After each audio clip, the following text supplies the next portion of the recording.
অনেকদিন পর চলে এসেছি আবার একটা মিনি ব্লগ নিয়ে। দুজনে অফিস থেকে বেরিয়ে একদম সোজা টার্গেট নিয়েছি যে শপিং মলে যাব। সামনে আসছে দুর্গাপুজো।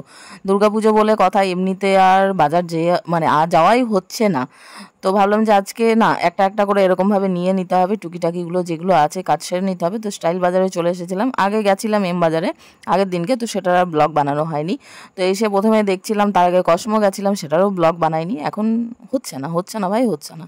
তো যাই হোক, এই প্লাজো প্যান্টগুলো দেখছিলাম, এগুলোর কোয়ালিটি খুব একটা বেটার লাগলো না। অনেক রকম মডেল ছিল, অনেক রকমের প্যান্ট ছিল। আমি ভেবেছিলাম ট্রাউজারের মধ্যে কিছু একটা নেব, বাট সেরকম পাইনি। তো শপিং মল গেলেই তো এরকম বড় মিরর দেখলে আমার একটু ক্যাপ দিতে ইচ্ছা হয়, তো সেই কারণে ভাবলাম এখানে স্কোপটা ছেড়ে লাভ নেই। তো সেই কারণে আর এই দুটো টপ তুলেছিলাম। তো বেটার কোনটা মধুকে জিজ্ঞেস করছিলাম, মধু বলছে হ্যাঁ বাঁ হাতে যেটা আছে সেটা ভালো লাগছিল, বাট আমার ওই দুটোর মধ্যে কোনোটাই বিশেষ একটা পছন্দ ছিল না। আগে একটা ভিডিওতে আপনাদের সাথে শেয়ার করেছিলাম এই টপটা। তো ফাইনালি আমি এই টপটাই চুজ করেছি। আর আমি দেখুন কুর্তির ওপরেই এটাকে পরে নিয়েছি। আর আমার ইচ্ছে করছিল না। আর বিশ্বাস করুন শপিং মলে এত বিচ্ছিরি অবস্থা যে ট্রায়াল রুমে কোনো ফ্যানের ব্যবস্থা নেই, এসি তো মানে দূর থাক। তো গরমে পুরো মরে যাচ্ছিলাম, তো সেই কারণে ওই কুর্তির ওপরেই পরে নিয়েছি। আর এত টায়ার্ড ছিলাম যে আর ভালো লাগছিল না। আবার এই খোলে আবার পরো, আবার খোলো আবার পরো, এটা না প্রবলেম হচ্ছিল।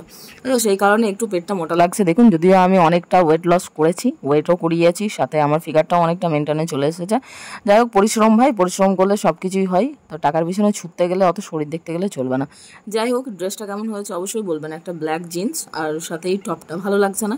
বাড়িতে সবাইকে দেখিয়েছি, ভালোই তো লাগছে, ভিডিও কলও করেছিলাম। তো যাই হোক, ব্যাগ নিয়ে একদম সোজা ওখান থেকে বেরিয়েছি। ভেবেছিলাম আরও কিছু দেখবো, তো রাস্তায় পড়ে গেল শপিং মলে কুর্তি। কুর্তি দেখলে কার না লোভ হয় বলুন? ডেলি ওয়্যার বেসিসে তো আমাদের কুর্তি লাগেই অফিস যাতায়াতের জন্য।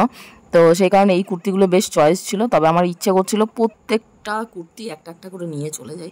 এরকম ব্যাগ ভর্তি জিনিস নিয়ে যেতে ভালো লাগে কি না? সবার লাগে, প্রত্যেকটা মেয়ের লাগে।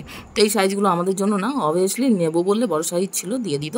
তো ওগুলোকে ছেড়ে দিয়ে আবার পরে আসবো, পরের জন্য তো রাখতে হবে কিছু। তারপর মধু আর আমি দুজন মিলে ওখান থেকে বেরিয়ে গেলাম বিলিং সেক্টরে। নিচে ছিল তো ওখানে চলে এসেছি। বিলিং সেক্টরে তো ভিডিও অ্যালাউ নেই, তবুও লুকিয়ে চুরিয়ে একটু আধটু করেছি। তারপর বিলটা দিয়ে ওখান থেকে একদম সোজা বেরিয়েছি। মধু নিয়েছে ওর মেয়ের জন্য মিয়ামোড়ে থেকে কেক। আমি আজকে নিইনি, আমি সেরকম হলে পরে একদিন নেব, কারণ বাসে এত ভিড় যে আমি বসার জায়গা পাই না, কেক তো চ্যাপটা হয়ে যাবে। তো যাই হোক, তারপর বাস স্ট্যান্ডে এসে চায়ের দোকানে আন্টির কাছে চা নিয়েছি। চিয়ার্স করে দুজনে একটু রিল্যাক্স মুডে বেশ কিছুক্ষণ দাঁড়িয়ে গল্প করে চা খেয়েছি। তারপর সোজা ওর রাস্তায়, আমি আমার রাস্তায়। ও যাবে স্কুটিতে, আমি যাব বাসে। তো চলুন আজকের মতো টাটা, দেখা হচ্ছে আবার খুব তাড়াতাড়ি একটা শপিং ভিডিওর সাথে নতুন ব্লগে।